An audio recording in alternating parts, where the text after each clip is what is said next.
Matt Barker here for Intraware. Welcome to this video on Katana 3. I'm a 3D generalist from Sydney, Australia.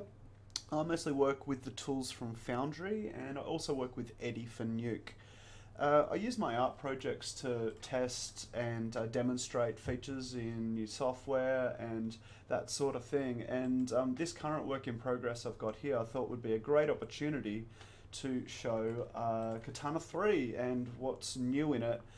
But also, instead of it just being a hit list of new features, I sort of want to do it as an introduction to working in Katana along a look dev side of things, and also a little bit into lighting.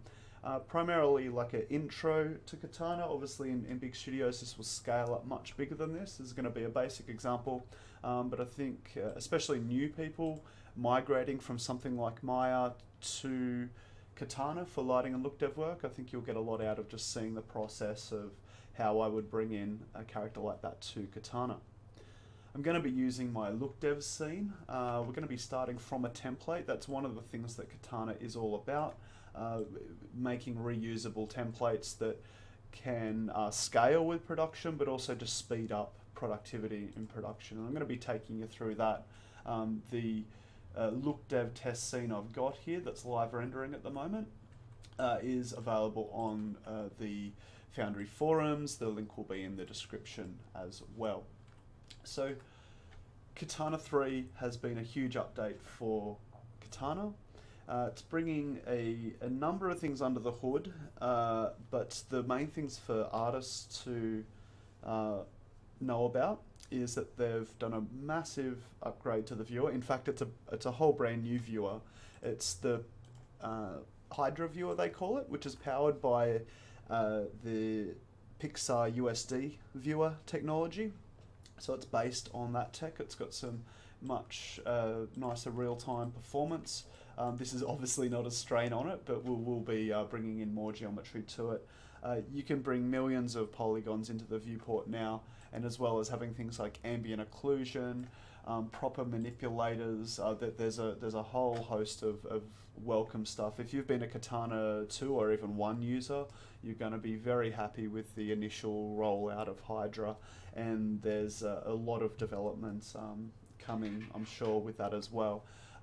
It's a huge upgrade. The old viewer is still in there, and so you can use that if you've got stuff in studio that relies on the old viewer, but I'm going to be using Hydra for everything for this demo, so we'll be showing more features of that while I actually use it.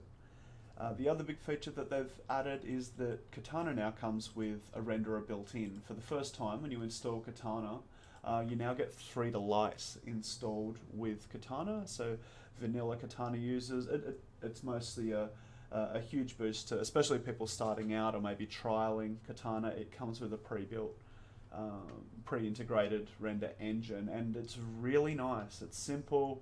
They've got a better GUI than all the other third-party plugins for Katana. The first thing I noticed was, bam, you want Cryptomat, you turn it on. You want AOVs, you tick the AOVs you want. It's simple mode.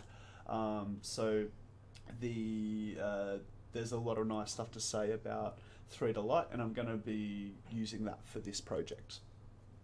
So that's a quick intro to the main sort of features. The other sorts of things they've fixed, or improved rather, they've improved the UI quite a lot. They've done a lot of tweaks to the overall contrast, fonts, where things are placed, to clean up a lot of the viewports and color pickers and all sorts of stuff. So there's been a lot of just aesthetic changes to Katana, which are very welcome.